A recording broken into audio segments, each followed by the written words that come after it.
When we last left off, the trio of three heroes, Alexander Halkus, Wallace Clearbrook, and Ravor Natal, had been attending the funeral of Alex's mentor and former mage of the tower, Magister Cabin.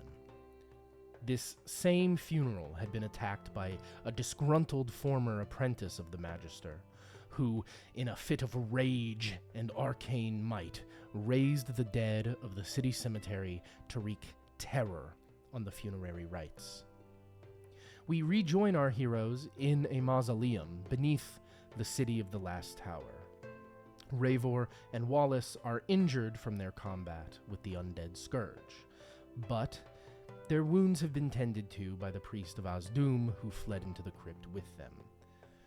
For now, the stone door holds the undead at bay, giving our group a chance to rest and recover what they can. Taking a short rest, the two injured melee fighters will both roll hit dice, and Alex will use his charge of arcane recovery to recharge a spell slot.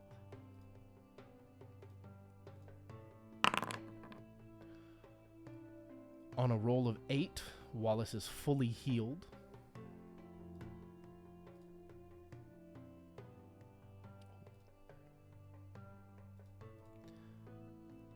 Likewise, on a roll of 10, Ravor is fully healed.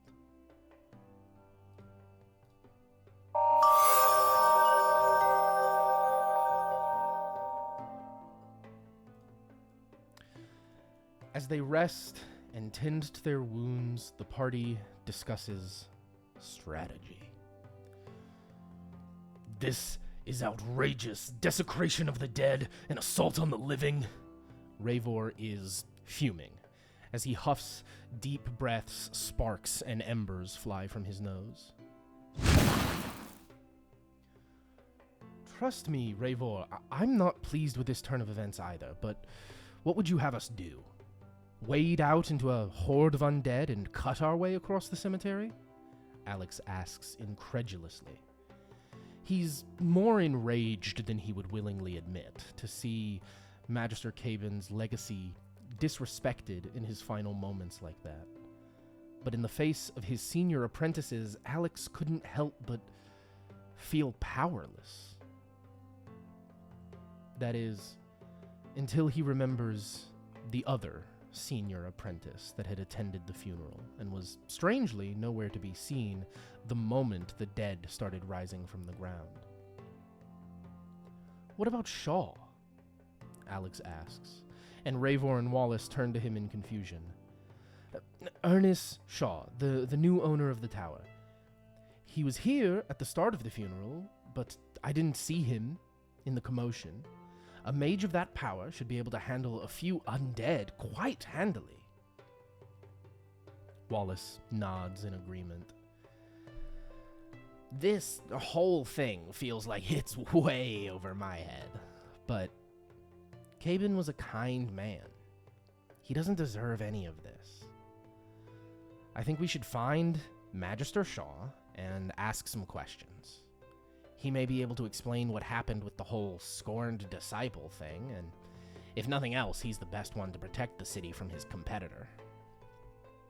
While Wallace and Alex speak, Ravor is busy stewing in his own frustrations. His faith is young, his powers as a paladin are weak, but the same conviction that rose when he took his oath is telling him one thing. We can't leave the zombies unanswered. Ravor speaks up, interrupting Alex and Wally as they converse. I'll go with you to find Shaw, gladly.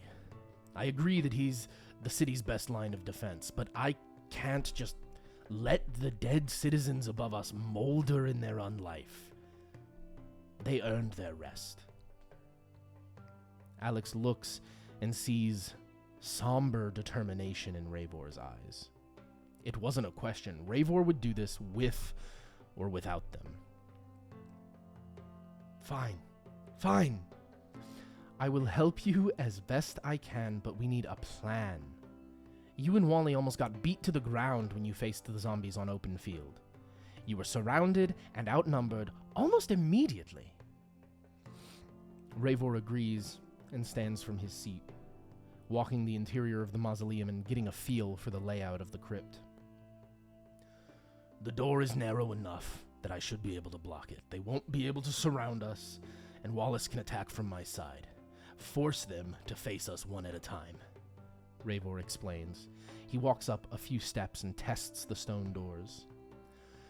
The hinges are good. It should open easily enough. If we get overwhelmed, we just make sure that we close it back, he continues, looking more to the priest of Ozdum than either of his friends. Ravor, wait a second, Alex calls out. I don't have much magic that is useful in an all-out brawl like this, but I can at least help keep the two of you safe, Alex offers gently. With a word of power, he speaks the protective charm that he places on himself each morning and casts the same spell over Ravor and Wallace.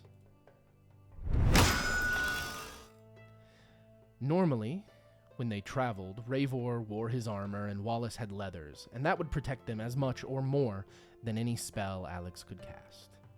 Here, dressed in their funeral clothes, Alex can't stand the sight of his friends in danger.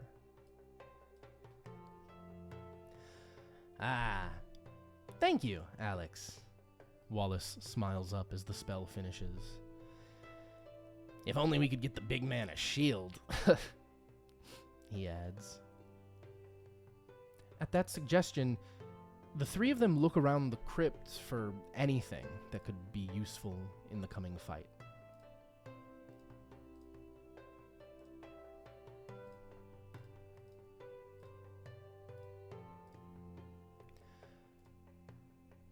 On a 14 investigation check, Alex finds a small casket, blessedly empty and unused.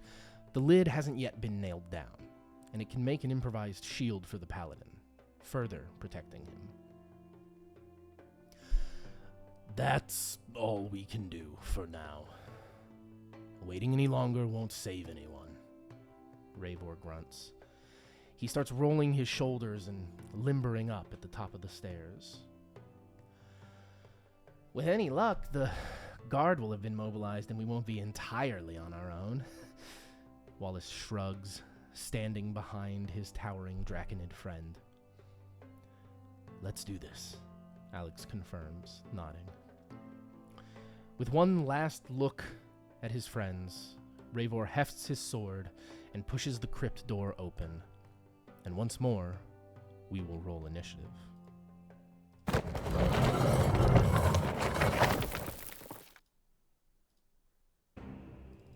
Reacting to the sound of the door opening, what few zombies remain in the graveyard immediately turn and rush. They're not particularly fast. And that speed is reflected in our initiative. With the highest initiative at 15, Wallace is up first. He doesn't dare risk stepping out of the crypt and endangering himself, so he will hold an action until an enemy is within range. Immediately after him, the nearest zombie begins moving towards the sound and the smell of living flesh. None of them are fast enough to reach the mausoleum in a single movement, so they will action dash. Coming into the doorway in front of Ravor, this triggers the held attack from Wallace. And on a 22 to hit, the zombie takes 6 points of piercing damage. Immediately after that zombie is another one. Moving almost as a pack, it repeats the same action dash to close the distance, but with its compatriot in the doorway, finds itself unable to even threaten the living. We come then to the priest's turn, who is all but tapped on magical resources.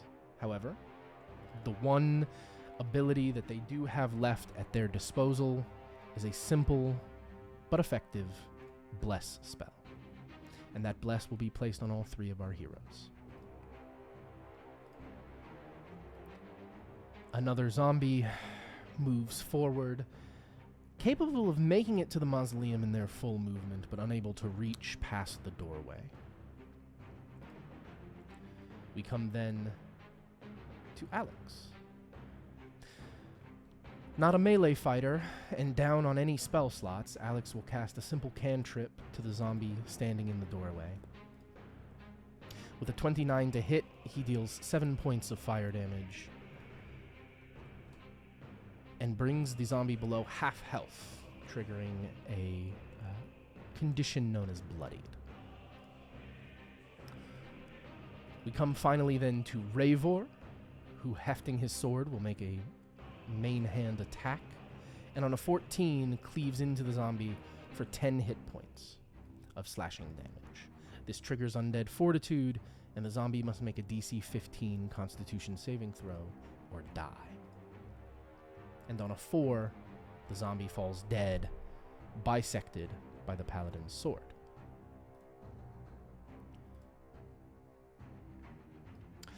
Another zombie is going to action dash, and with the faint opening made, will stumble into the doorway, blocking either of its compatriots from doing the same.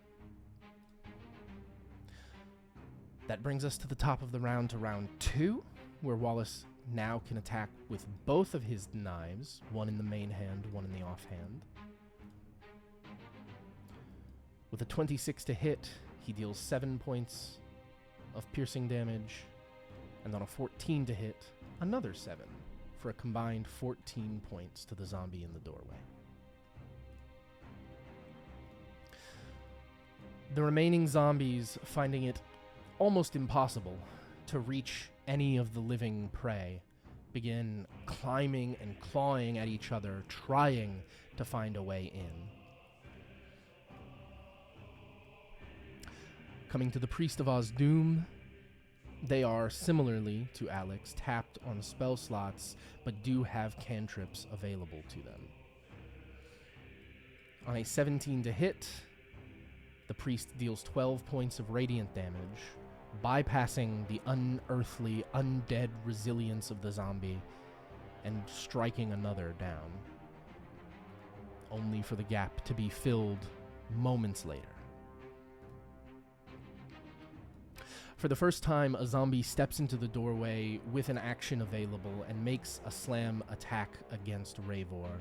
With a 22 to hit, Ravor takes a fierce blow to his shield for 2 bludgeoning damage. After which we move to Alex, who will repeat his firebolt. On an 11, he just barely makes contact with the zombie, dealing 4 points of fire damage to the enemy that struck his dear friend. Ravor, not one to take a blow lying down, riposts and counters with his sword, slashing heavy and fast for 7 points of slashing damage. We come then to the top of the round, to round 3, at which point the sound of clanking armor and heavy footfalls echoes through the graveyard, and a squadron of guards come rushing in. We exit combat, and the guards spread out in every direction. They rush through the gates, and zombies fall one by one in a swift display of magical force. Swords coated in fire and in frost cut through the undead like the scalpel of a surgeon. Just enough force to end their unlife. A delicate stroke is made to preserve the remains of the deceased. Relief floods through our trio of would-be heroes. None of them have trained in crisis response, so the sight of city officials responding so decisively is a welcomed one.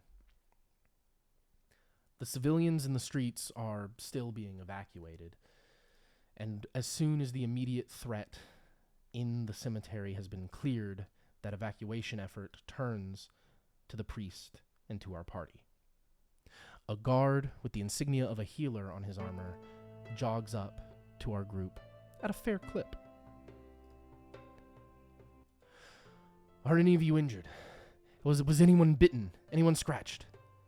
he asks with urgency. Thanks to the efforts of Ravor and the priest of Ozdum, no serious injuries linger.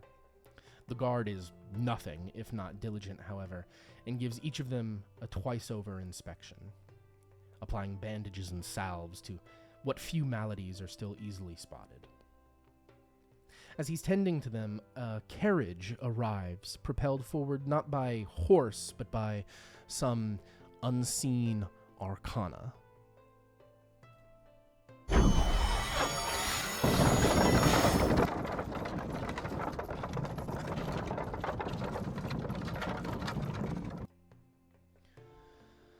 We'll get you all back to the barracks and we'll get your statements. I know this is a difficult day for everyone, the guard begins to explain as he opens the door to the carriage.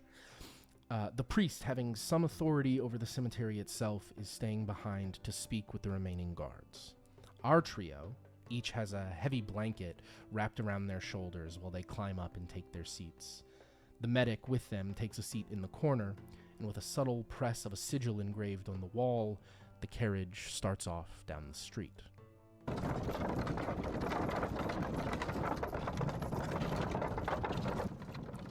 The ride is a short one. The guard barracks are dispersed all over the city, so it's just a matter of making their way to the nearest one. Well, there's no reason to make you all wait until the barracks and ruin the rest of your day. We'll have some paperwork to fill out. That is going to be unavoidable. But I have a recorder. We can take your statements now. The medic produces a small crystal from a trauma kit underneath the carriage seat, and with a hum, it flashes and begins vibrating.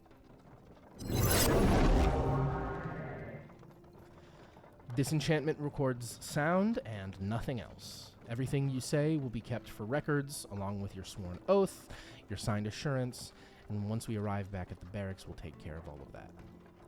Could you please describe, in as much detail as possible, the events that transpired today, the 5th of Ralos, 1345?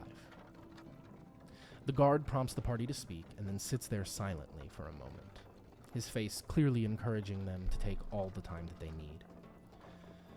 Alex, sitting in the middle between Ravor and Wally, glances back and forth before beginning to recount the tale. Piece by piece, they describe the entirety of the funeral, from the short time before they arrived until their harrowing rescue by the guards. Each of them takes the lead on a different detail as they feel someone else has left something out. Their statements conclude when Alex speaks up to ask, Ernest Shaw, Magister Cabin's successor, was present there at the beginning, but when things started getting out of hand, none of us saw him. Is he all right? The guard looks momentarily worried and hesitates to answer the question, but reaches down to turn the recording device off.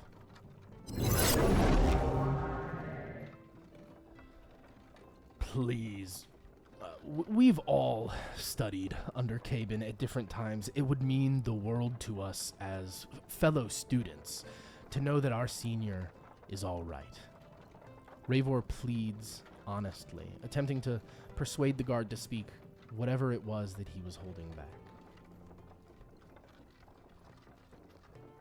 On a 10 persuasion check, the guard sighs and replies, "The details of our investigation are ongoing, and I am unfortunately not at liberty to discuss any sensitive matters. If I see Magister Shaw at any point in the future, I will let him know that you inquired to his health." The guard attempts to pacify the inquiry while making it clear that this was out of his hands. Shortly thereafter, the carriage rolls to a stop outside the barracks. The guards show our party into a small office aside from the main hall, and all that's left is to handle A few bits of paperwork here and there, signed statements and stamped records for mundane recording alongside the magical. Within 20 minutes of their arrival, they are let out again and put to their own devices.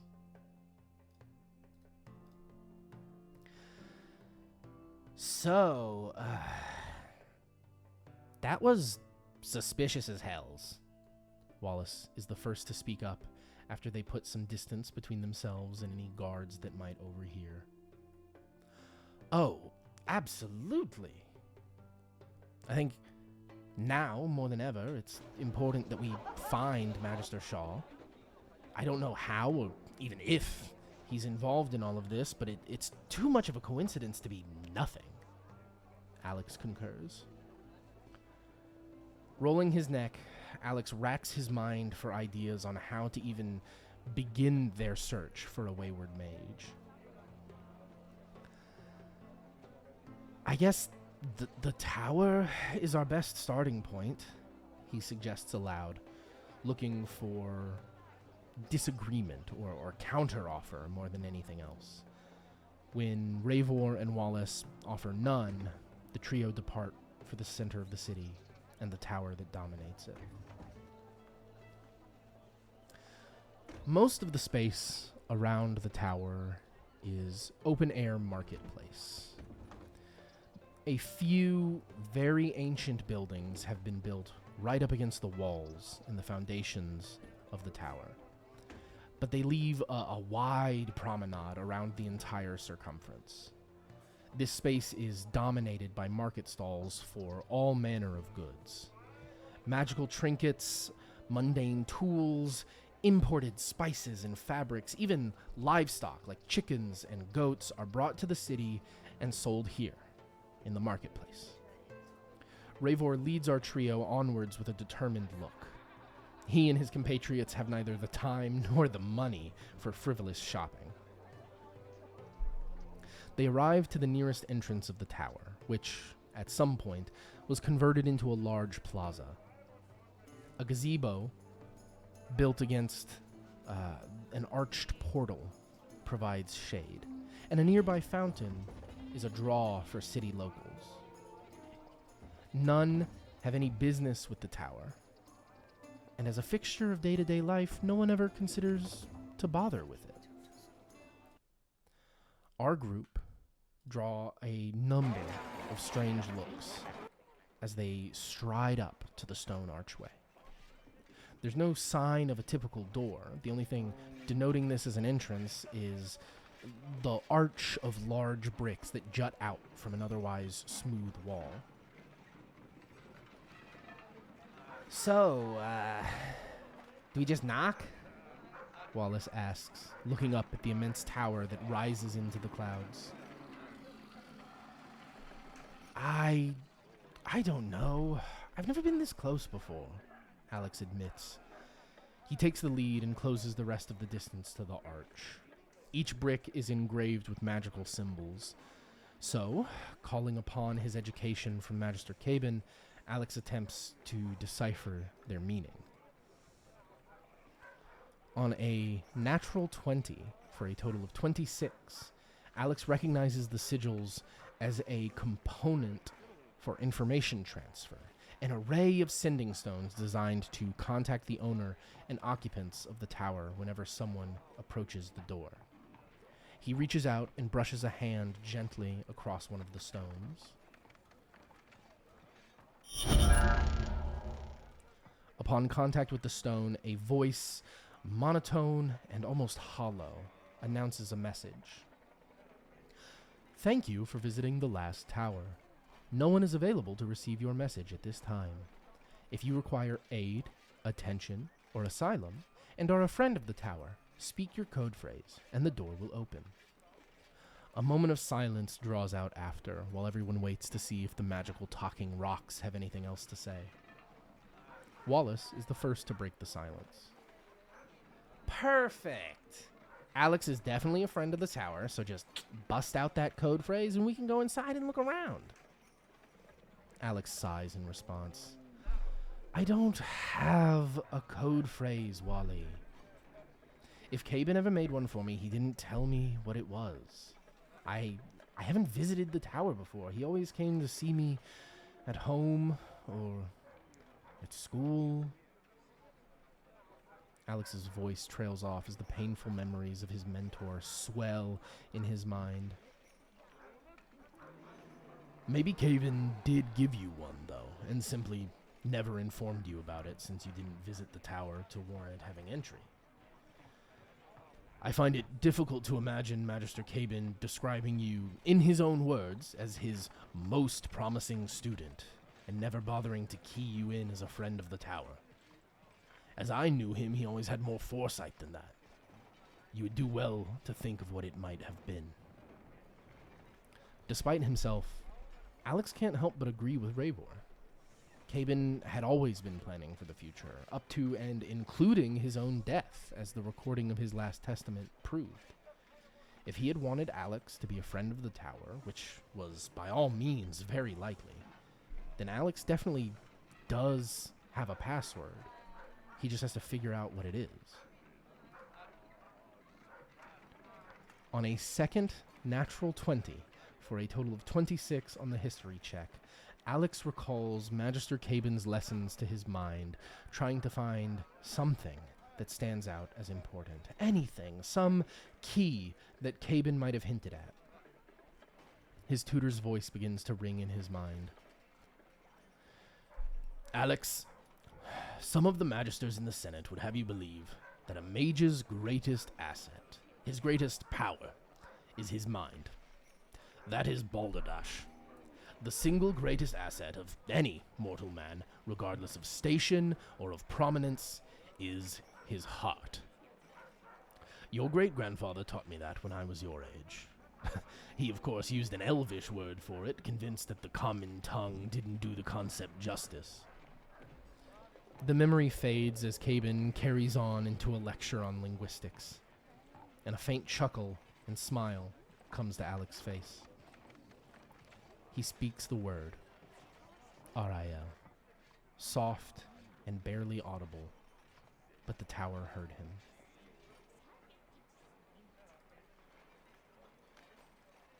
Moments later, the door opens. Without motion, without noise, the stone beneath the arch simply melted away.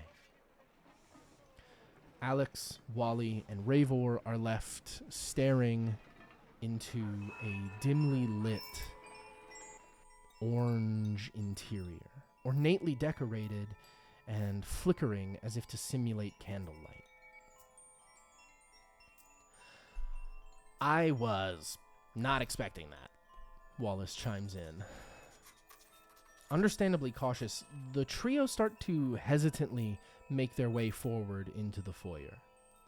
The moment Alex has crossed the threshold, though, the stone archway solidifies itself behind him, blocking out the natural sunlight and plunging the room into a dim orange.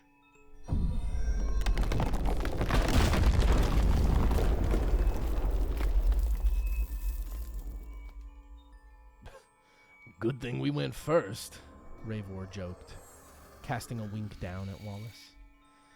Enough, you two. This tower is probably the safest place in the city. Let's just get up the stairs and let's find Shaw. And so our heroes cross the threshold into the last tower, the stones sealing shut behind them and the noise and chaos of the city left outside. Whatever answers lay waiting for them in the tower above, one thing is certain. They are truly committed now. And that's all for episode 2 of Fractal. Thank you so very much for watching. As always, the poll will be open now. The poll will be open for no less than 1 week, and everyone will be able to vote.